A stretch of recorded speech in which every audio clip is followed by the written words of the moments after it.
embaixo as críticas, que são todas, os números são reais, e é isso que a gente esperaria. A Inglaterra teria 1 milhão de mortos.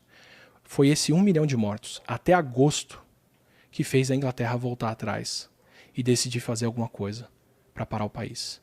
No Brasil, se a gente tivesse seguido essa distribuição, a gente teria 2,6 milhões de brasileiros mortos até agosto. Isso é o que a gente espera se a gente não fizesse nada aqui. E a gente, felizmente, está fazendo. E eu estou extrapolando números grosseiros aqui. Porque o Brasil tem uma proporção de idosos diferentes desses países. Não dá para eu extrapolar diretamente como eu fiz aqui. E o Brasil tem uma outra condição, que são favelas e regiões muito mais... com uma condição de vida muito pior, onde fica muito mais difícil de você fazer isolamento e de você manter as pessoas longe umas das outras, em cada cômodo. Então, esses números não são diretamente proporcionais. Esse tipo de simulação para o Brasil daria resultados diferentes desse valor que eu estou dando para vocês, de 2,6 milhões de pessoas mortas até agosto, se a gente não fizesse nada. Mas provavelmente seria um número maior, dada a condição de vida e o espaço que muita gente tem aqui, se você comparar a casa de um americano com a casa de um brasileiro médio. Felizmente, a gente fez alguma coisa. Nos cenários, para se fazer alguma coisa, eles simularam várias situações para a Inglaterra e para os Estados Unidos. Eles simularam várias medidas. Eles simularam a mitigação, que é o que a gente está fazendo no Brasil, que é você parar a escola, parar a faculdade, parar transporte, parar trabalho, parar algumas coisas, e eu vou mostrar o que é o cenário de cada uma delas. E eles fizeram a simulação de um cenário de supressão. Supressão é o que a China fez.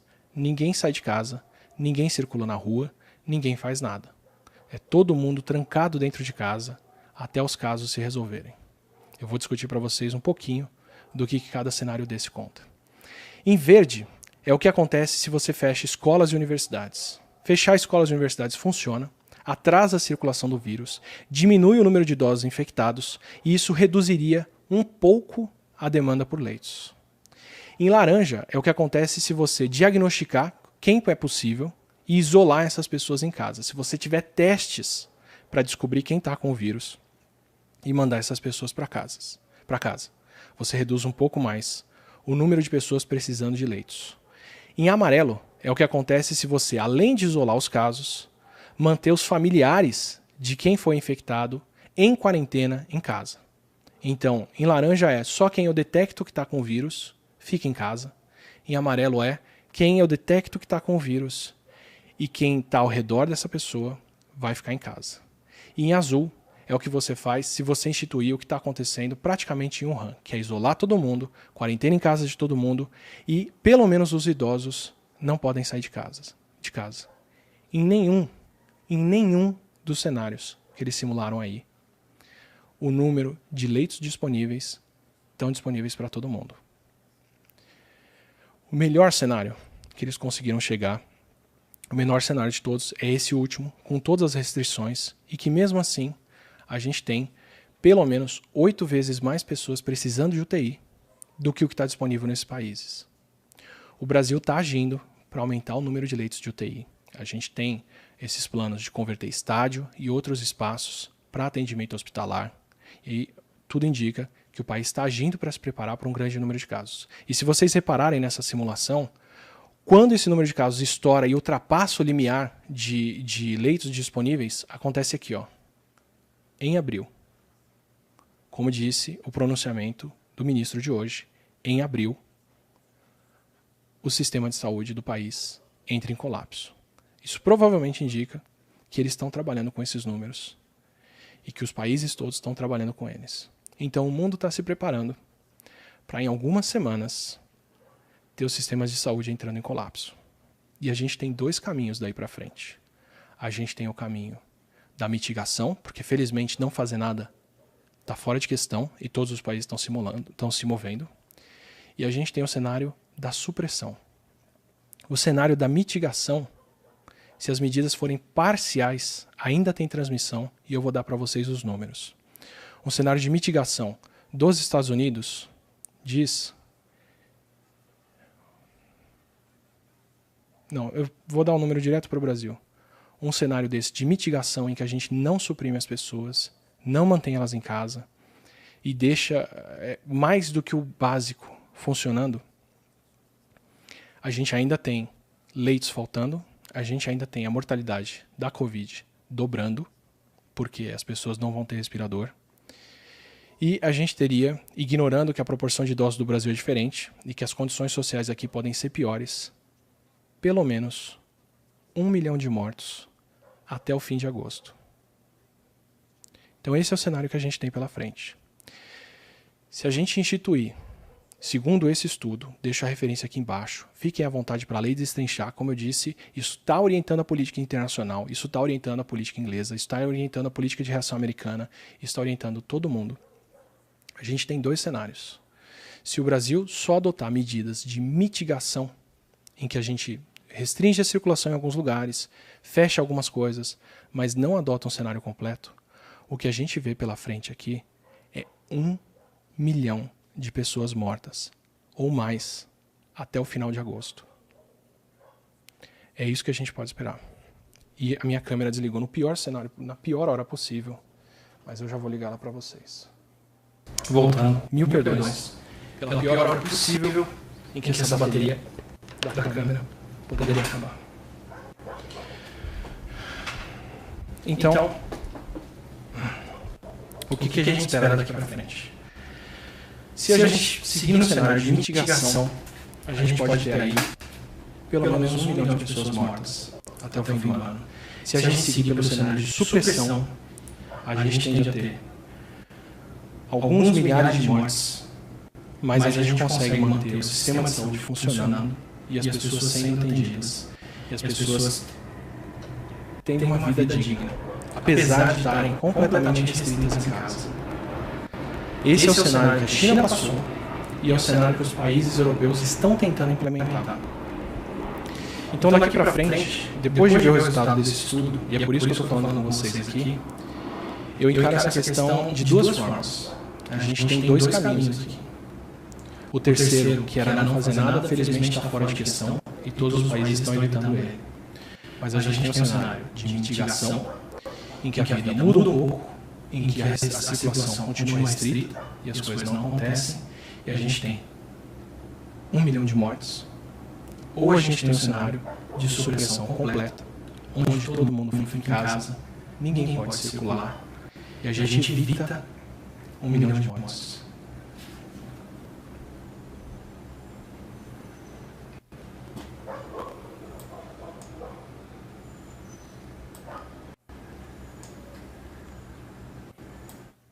Eu vou voltar o trecho todo porque deu eco aqui.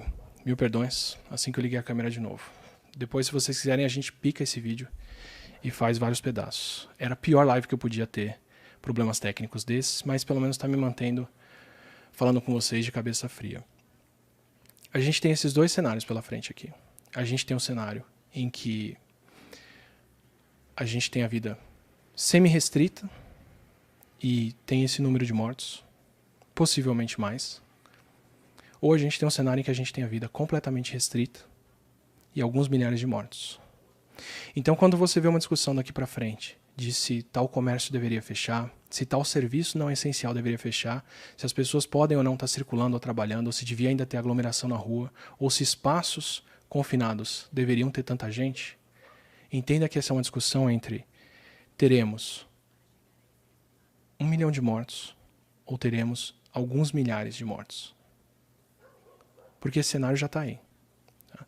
Por qualquer previsão dessas, o que deve acontecer daqui para frente é que a gente entra nisso em 1 semana e meia, 10 dias daqui para frente, 2 semanas no máximo. Então, o grande motivo dessa live, o grande aviso que eu queria dar para vocês é que saibam que a vida de vocês já mudou. A nossa vida já mudou. Não tem mais retorno. O coronavírus está aqui. Ele se espalhou para o mundo inteiro. Ele vai infectar muita gente. E ele vai infectar mais gente ainda se a gente não fizer nada. Agora a gente escolhe qual é o destino que a gente quer. Se a gente quer alguns milhares de pessoas ou se a gente quer mais de 1 milhão de pessoas morrendo. Mais de 1 milhão de pessoas morrendo é a gente ter um número próximo absoluto do tanto de pessoas que morreram com a gripe espanhola em 1918. É a gente voltar um século no que é a mortalidade do coronavírus. É a gente voltar um século no que a humanidade avançou e o que a gente consegue fazer. Tá? Não é um cenário que eu gostaria. O que a gente viu na Itália são os corpos sendo transportados para serem cremados em outro lugar. Se a gente chegar nesse número de casos aqui, a gente não tem para onde transportar esses corpos. Eles vão se empilhar, como aconteceu na gripe espanhola de 1918. O Covid mata proporcionalmente menos pessoas hoje, bem menos, mas se ele infecta todo mundo do país, e o país é mais populoso hoje, em números totais, ele pode matar o mesmo número de pessoas daqui para frente. É isso que está em jogo, e é por isso que a gente tem que agir daqui para frente, para fazer o possível para suprimir o vírus. Não circule, não saia de casa. Não dê chance para isso se espalhar. Eu nem estou entrando nos números aqui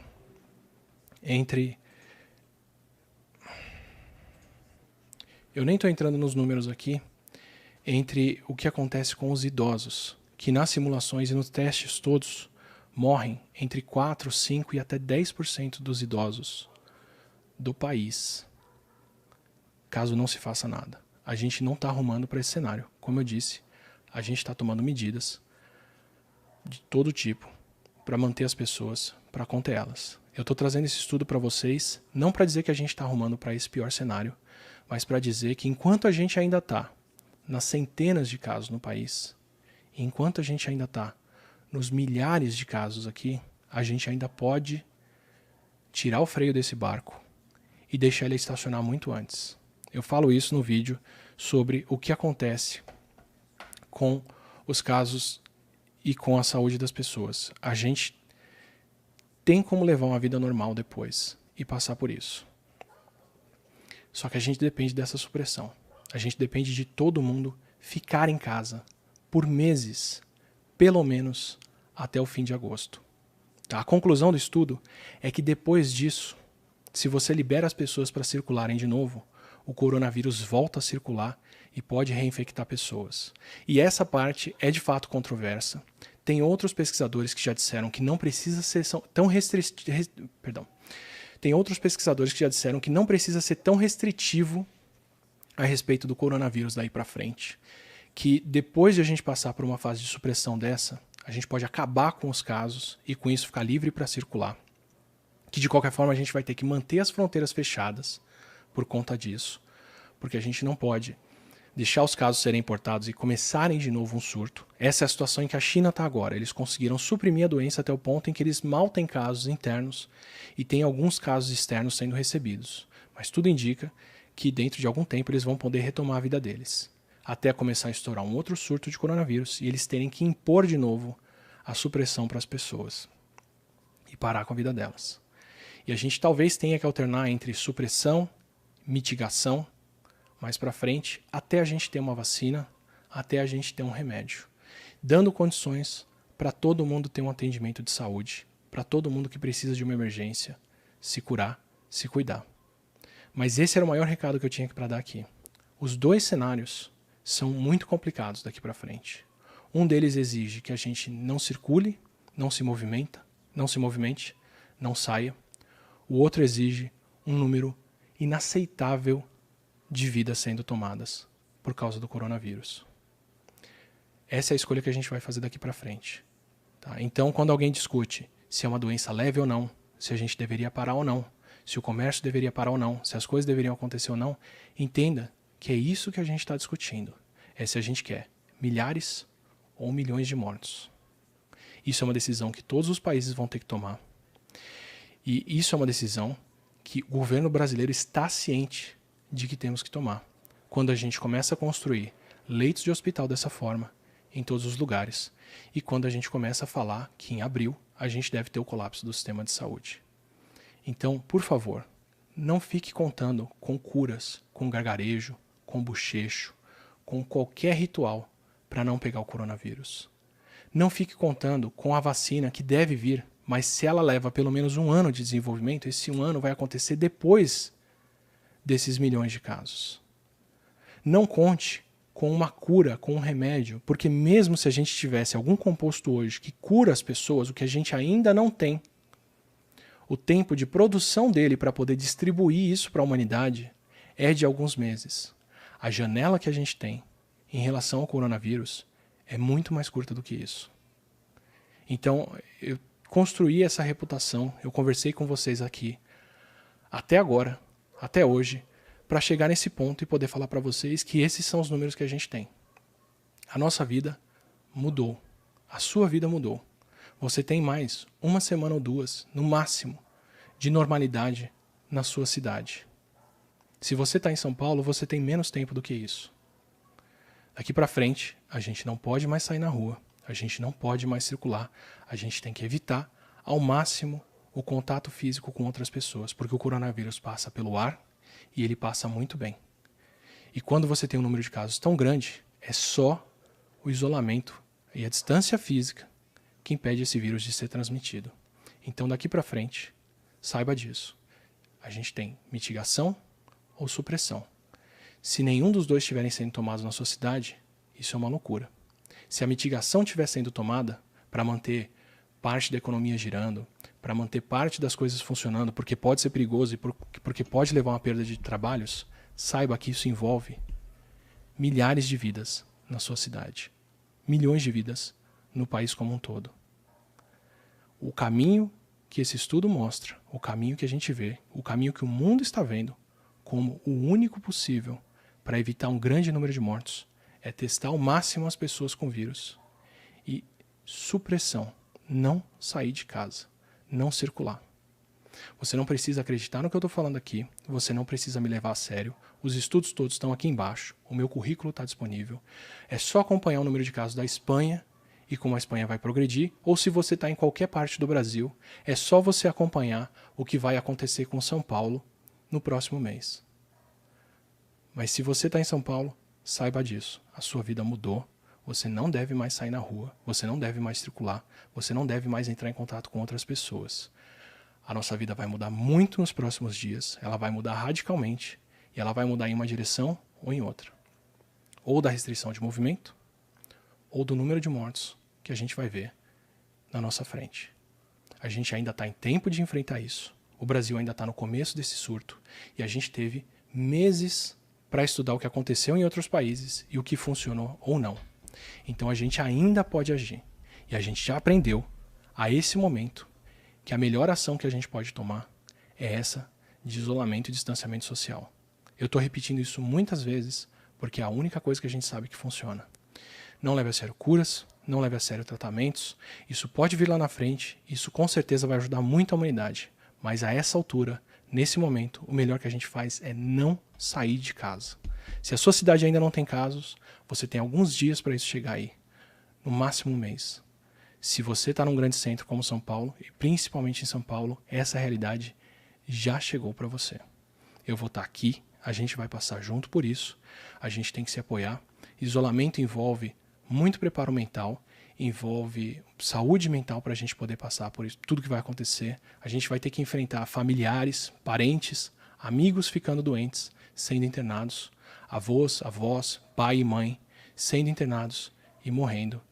E a gente tem que estar preparado para saber o que vem por aí e tem que estar disposto a enfrentar isso e ficar em casa e fazer o possível para passar pelo que vem pela frente. Então entenda isso como um recado, como um carinho pela vida, que é o que eu tenho, e como um aviso de quem quer ver a gente seguir o melhor caminho possível. Infelizmente envolve restrição de movimento, mas é disso que a gente depende para continuar vendo todas as pessoas queridas que a gente tem ao nosso redor. Porque a nossa realidade mudou. O pronunciamento de hoje do ministro, falando sobre os leitos que a gente tem e o que deve acontecer com o sistema de saúde, é muito claro nisso. A gente vai enfrentar tempos duros pela frente e tempos pesados. Esteja preparado e faça o possível para que daqui para frente a gente tenha que enfrentar o mínimo necessário disso. Então ficar em casa é o melhor que a gente pode fazer para poder passar por isso. Eu não quero esperar as atitudes coletivas, eu não quero esperar as cidades declararem que ninguém pode circular, eu não quero esperar as empresas pararem de deixar as pessoas circularem, para a gente ver o problema chegando, para ir aceitar que essa é a realidade. Eu estou dando para você todos esses números, todas essas predições para dizer que a gente já sabe qual é essa realidade. E que agora a gente tem que escolher por qual caminho delas que a gente vai. E como eu disse antes, a gente tem que escolher se a gente vai seguir pelo caminho de fingir que não tem nada acontecendo e ter milhões de mortes, ou se a gente vai seguir pelo caminho de aceitar que a realidade é essa agora e proteger essas vidas e trabalhar coletivamente, confiando uns nos outros, se informando, se cuidando para poder chegar lá na frente e passar por isso. Tá? Então, desculpa a conversa pesada de hoje. Prometo que em lives futuras a gente vai ter outras conversas, mas a gente tinha que passar por esse ponto. E eu tinha que dar para vocês esses recados. Tá? A nossa vida mudou, a gente tem muito que fazer por aqui ainda e a gente tem muito que preservar a vida uns dos outros. Vamos fazer isso começando por ficar em casa e não sair por nada, a não ser que seja extremamente necessário e urgente. Não aceite quem diz que a realidade é diferente, porque em 2 semanas ela não vai ser diferente. Isso vai vir na nossa cara e se a gente não agir até lá, vocês estão vendo o que é projetado acontecer, ok? Só para agradecer quem ajudou muito com essa live que foi feita de última hora, correndo, porque esse anúncio já diz que a gente chegou nesse ponto. Durante a gravação dessa live aqui, a Vivi e a Camila me avisaram que a gente já passou dos 900 casos diagnosticados no Brasil. Isso quer dizer que a gente já entrou nessa reta, que a gente está subindo nessa curva. Preciso agradecer demais elas do Peixe Babel, que é @canal Peixe Babel, que estão vendo esses números. Se você quiser acompanhar os dados aqui para frente, estão lá. Quem deu um super apoio e tem dado muito apoio para mim para poder fazer essas lives é o pessoal do Estúdio 42, é o Gustavo e o Guilherme Og e o Ulisses Sato. São eles que fizeram as artes, são eles que fizeram muita coisa que eu apresentei aqui, só os gráficos que não, porque eu fiz eles correndo hoje à noite, porque eu precisava contar para vocês o que vem pela frente. Se vocês quiserem mandar perguntas, dúvidas, sugestões, estudos ou o que for para a gente poder falar aqui nas lives, que pelo visto vão ter que ser mais frequentes, é só entrar no Reddit Brasil aqui, nesse Reddit brasileiro, nessa sub do Reddit brasileiro, onde eu estou coletando as perguntas e as conversas que a gente faz aqui na live. Se você quiser tirar dúvidas e ver os vídeos sobre o coronavírus, a gente tem esse grupo aqui. E todo dia eu vou estar ali no Twitter e no Instagram falando com vocês. Como eu disse, é um trabalho coletivo, não é uma corrida de alguns dias, não é uma corrida de 1 mês ou 2. Isso é uma maratona e a gente vai estar nessa, pelo menos até agosto ou setembro. E vamos sair um outro país do outro lado, uma outra sociedade. A gente tem que estar junto até lá para fazer o melhor possível com o que a gente tem por aqui. Ok? Um abraço para vocês e a gente se vê na próxima.